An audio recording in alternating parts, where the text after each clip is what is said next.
नमस्कार, मी प्रियंका चंदाले. कथासंग्रह तडजोड. लेखक अशोक कोकाटे. कथा चकार.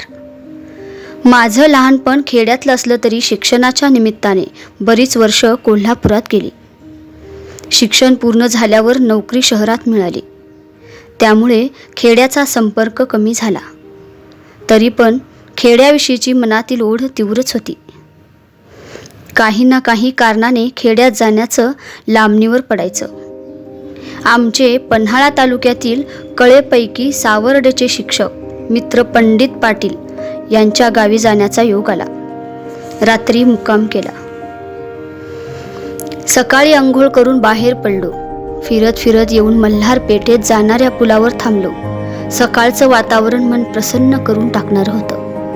अवतीभोवती हिरव्या गर्द झाडीने गजबजलेली डोंगराई प्रसन्न सार. डोंगरावर तुमजा देवीच्या मंदिरावरचा एक भगवा झेंडा ऋषीमुनींच्या तपश्चर्येची साक्ष देत होता. कुंभी कासारीचा सुपीक प्रदेश सुजलाम सुफलाम नटलेला. सर्वसामान्यांपासून ते साऱ्यांनी आपापली घरं सुशोभित शहरी चालीवर बांधलेली. जणू खेडी शहराकडे चाललेली याची जाणीव झाल्याने मन प्रसन्न झाले. मंदिरातील नादमधुर मृदुंगाचा आवाज कानावर पडला. प्रसन्न मनानं देवदर्शन घ्यावं म्हणून माझी पावलं मंदिराकडे वळली. दख्खनचा राजा ज्योतिर्लिंग गावचा कुलस्वामी म्हणून गावकरी देवदर्शनाने दैनंदिन कामाला सुरुवात करतात. साहजिकच मंदिराकडे जाणा येणारे आणि कोल्हापूरला जाणाऱ्यांची रस्त्यावर वर्दळ वाढली होती. मंदिराकडे जाताना 5 आंबा लागतो.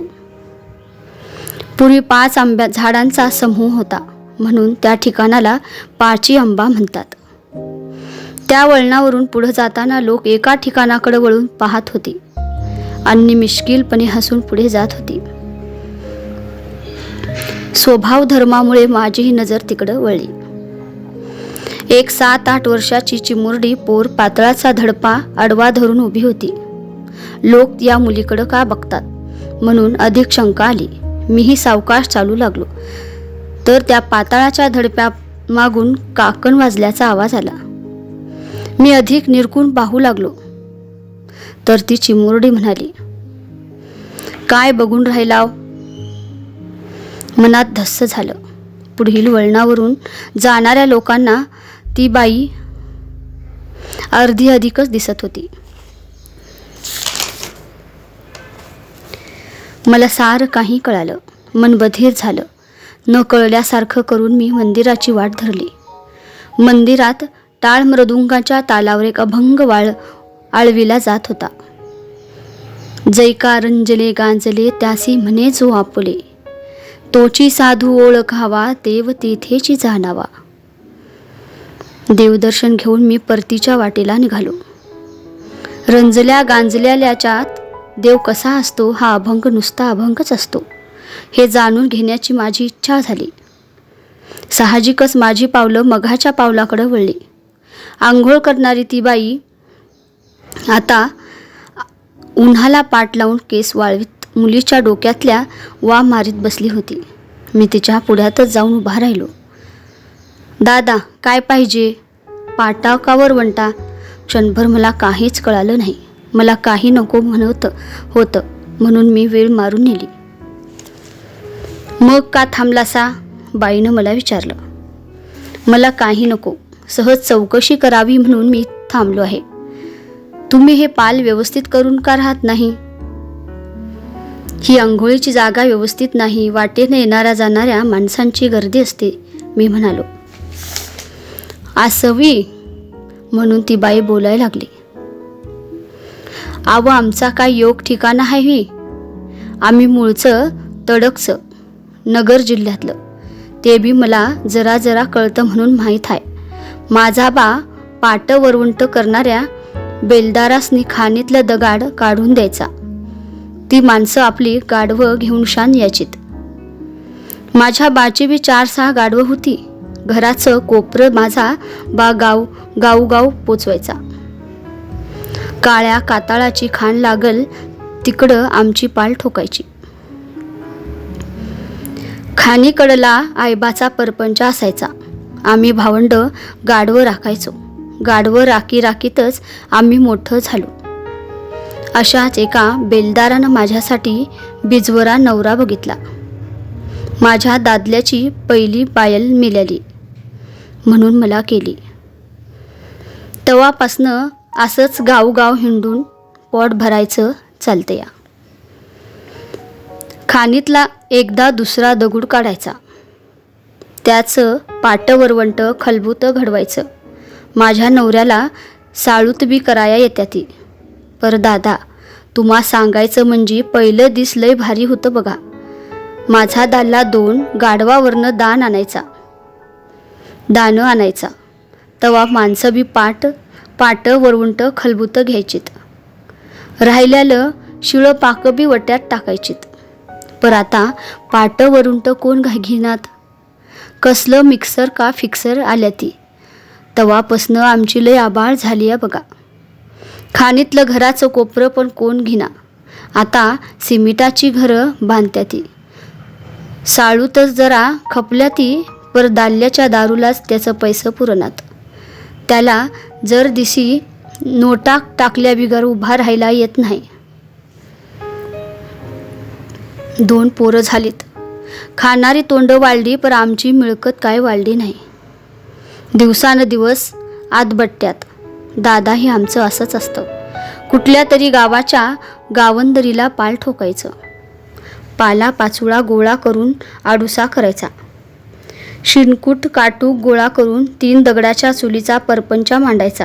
चांगल्या जाग्यावर कोण पाल ठोकून देत नाही. दादा बाबा माय मावशी म्हणून कुसरचा आधार घ्यायचा. शिजवायला काय नाही मिळालं तर 4 घरं मागायची आणि शिळं पाकं आंबल्या चिमल्याला पोरांच्या हातावर ठेवायचं. आमची पोरं 4 घरचे लय चवीनं खात्यात बघा.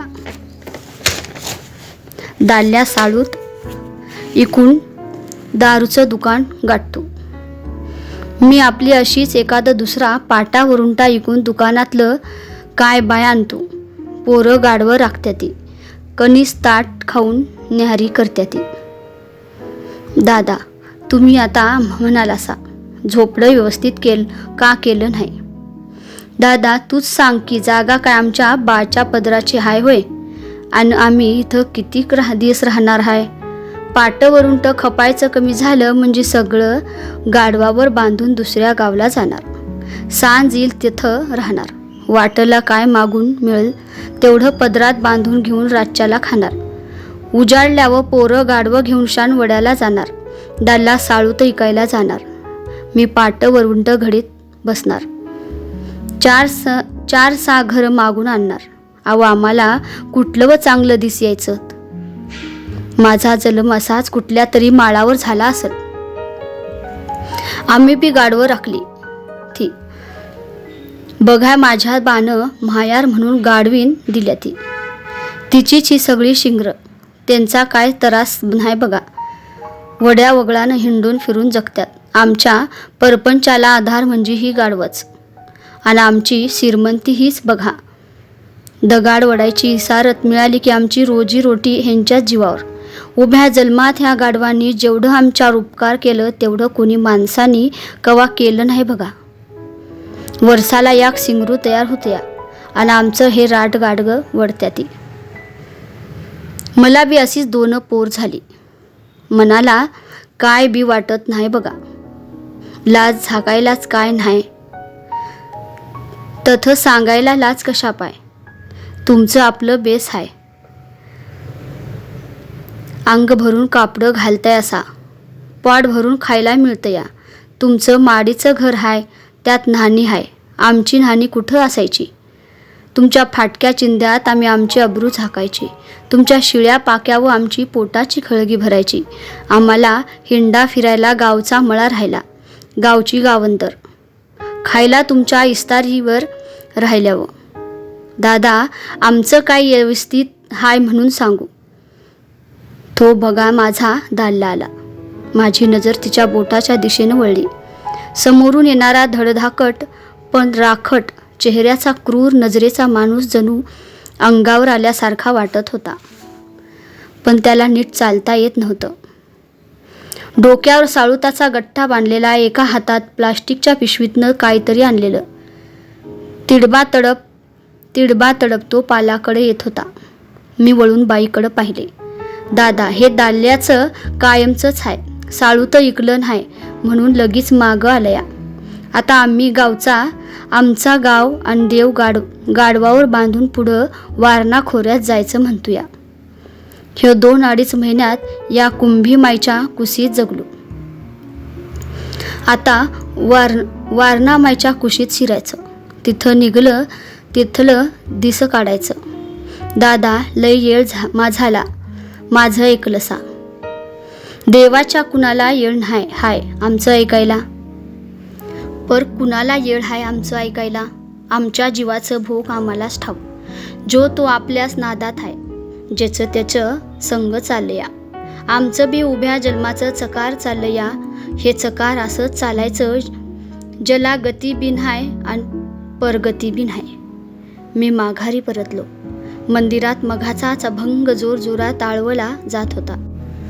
जे का रंजले गांजले त्यासी म्हणे जो आपुले.